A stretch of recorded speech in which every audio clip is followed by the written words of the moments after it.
2023년 4월 19일 수요일 경기일보 사설을 읽어드리겠습니다.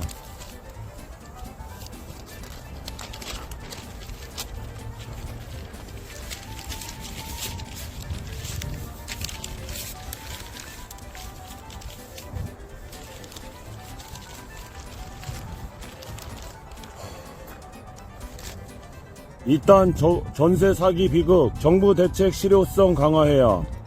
이천 미추홀구에서 전세 사기 피해자들의 극단적 선택이 이어졌다. 한 달 사이 20, 40, 30대 3명이 생을 마감했다.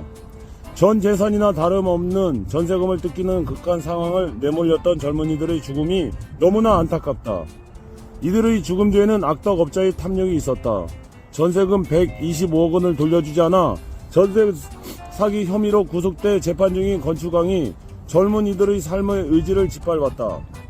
미추홀구 전세사기 피해자 대책위원회에서 따르면 전세사기 피해자가 3,107가구 가운데 경매가 예정된 것만 2,000여 가구에 이른다. 또 다른 비급이 일어나지 않을까 우려된다. 그런데도 정부의 피해자 지원 대책은 부실하고 무성의하다. 정부의 전세사기 관련 대책은 전세사기 예방에 치우쳐 있어 이미 발생한 전세사기 피해를 구제하기에 역부족이다.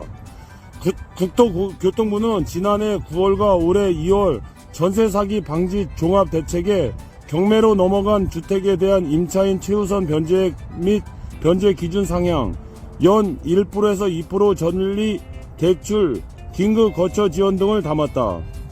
전세사기 피해자들은 정부 대책의 사각지대가 많다고 지적한다. 최우선 변제 제도가 대표적이다.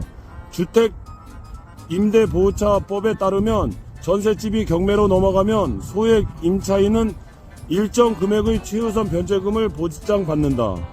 하지만 소액 임차진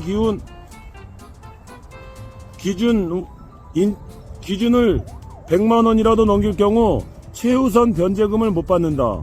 정부가 변제 기준과 변제액을 높였지만 소급 적용이 안되고 2, 3년새 전세값이 급등해 지원 기준에서 벗어나는 피해자가 많다.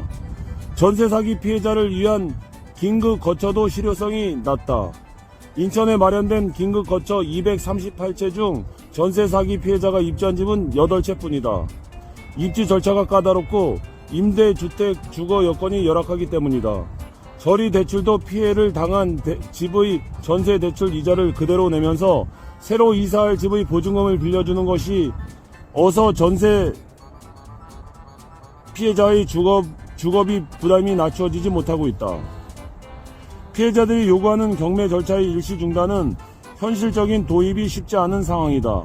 공매의 경우 채권자의 국가인 만큼 공매 절차가 빠르게 진행되지 않도록 할 수 있다. 경매는 선운이 채권자가 은행이거나 개인인 경우가 많아 정부가 강제로 경매 절차를 중지시키기 어렵다. 또 모든 피해자가 경매 중단을 원하는 상황도 아니다. 피해자 상황이 천차만별일 만큼 사례별 밀착 지원이 필요하다. 실효성 있는 대책이 강화돼야 한다. 생활 등 자금 등 경제적 지원과 함께 법률, 심리 상담이 절실하다. 정부는 전세 사기 피해자와 깡통 전세 규모가 전국적으로 얼마나 되는지 실태 파악도 해야 한다. 오늘의 사설이었습니다. 행복한 하루 되십시오. 감사합니다.